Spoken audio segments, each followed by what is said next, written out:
अब अहम सवाल यह है कि चीन के 59 ऐप्स पर पाबंदी लगाने से भारत को फायदा और चीन को क्या नुकसान होगा। इन ऐप्स पर प्रतिबंध के बाद भारत में कुछ लोग परेशान और हैरान जरूर होंगे, क्योंकि ये ऐप्स उनकी जिंदगी का जरूरी हिस्सा बन गए थे। लेकिन ऐप्स पर पाबंदी उनके हित में ही है, ये बात उन्हें समझनी होगी। इस रिपोर्ट को देखकर ऐसे लोग संतुष्ट जरूर होंगे।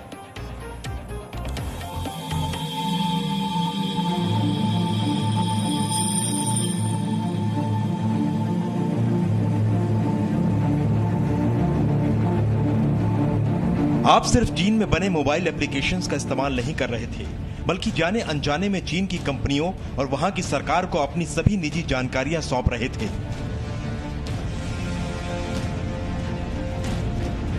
उदाहरण के लिए चीन के ज्यादातर मोबाइल फोन ऐप्स दूसरे ऐप्स के मुकाबले उपभोक्ताओं से 45% ज्यादा परमिशन मांगते हैं। ये ऐप्स आपके स्मार्टफोन के कैमरा और माइक्रोफोन के इस्तेमाल की भी इजाजत मांगते हैं। यानी जरूरत पड़ने पर इन एप्लीकेशंस की मदद से आपकी निजी बातचीत सुनी जा सकती है और आपके आसपास की तस्वीरें और वीडियो भी रिकॉर्ड किए जा सकते हैं, और ये सब बिना आपकी इजाजत के संभव है।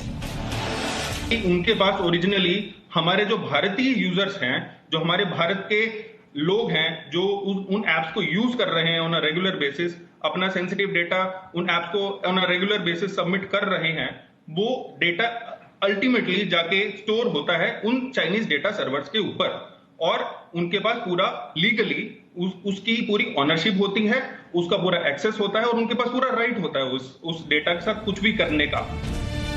चीन के ये ऐप्स दुनिया भर से जो कमाई करते हैं उसका औसतन 30 से 40% हिस्सा भारत से आता है। उदाहरण के लिए टिकटॉक इस साल सितंबर तक भारत से 100 करोड़ रुपए कमाना चाहता था।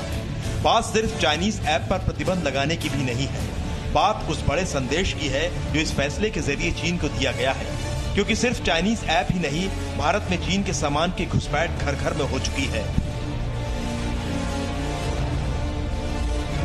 पिछले वर्ष ही चीन से करीब 5 लाख करोड़ रुपए का सामान भारत आया था और भारत से सिर्फ 1,30,000 करोड़ रुपए का सामान चीन गया।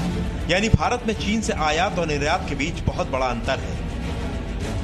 इन सारी एप्स का यदि आप वैल्यूएशन देखोगे तो कम से कम 1.5 से 2 बिलियन एवरेज वैल्यूएशन है एक ऐप का। जैसे कि टिकटॉक का आपने बोला कि करीब इंडिया में 25 से 30% मार्केट इनका इंडिया से जाता है, करीब 15 करोड़ से ज्यादा तो सिर्फ एक्टिव यूजर्स हैं जो टिकटॉक के हैं। ये सारा इनको लॉस होगा, इनको एडवर्टीजमेंट आना बंद हो जाएगा, इनका रेवेन्यू सीधे गिरेगा। यदि आप 50-60 जो ऐप हैं, यदि एवरेज 1 बिलियन का भी है तो 50 बिलियन का मार्केट है, जिसमें 25-30% का डेंट सीधे सीधे पड़ने वाला है, विच इज डायरेक्ट लॉस।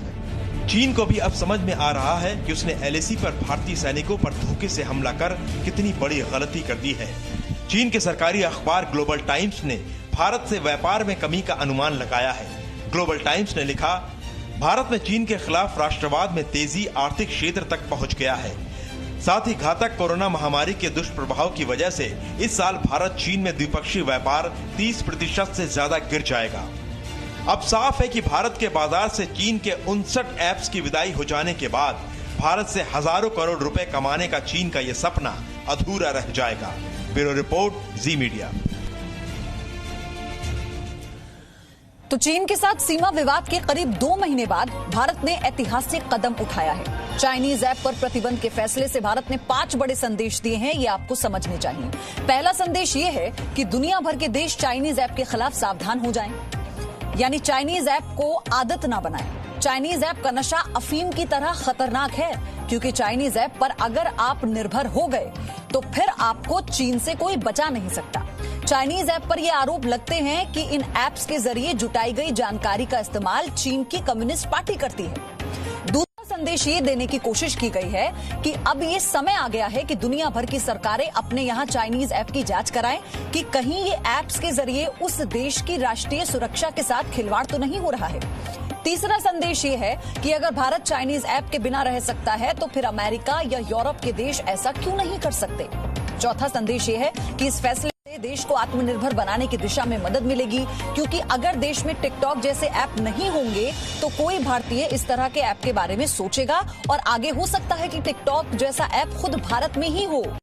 पांचवा संदेश ये है कि भारत ने चीन को सख्त संदेश दे दिया है कि अगर वो देश के खिलाफ कोई कदम उठाएगा तो उसे सैन्य मोर्चे के साथ साथ आर्थिक मोर्चे पर भी करारा जवाब मिलेगा।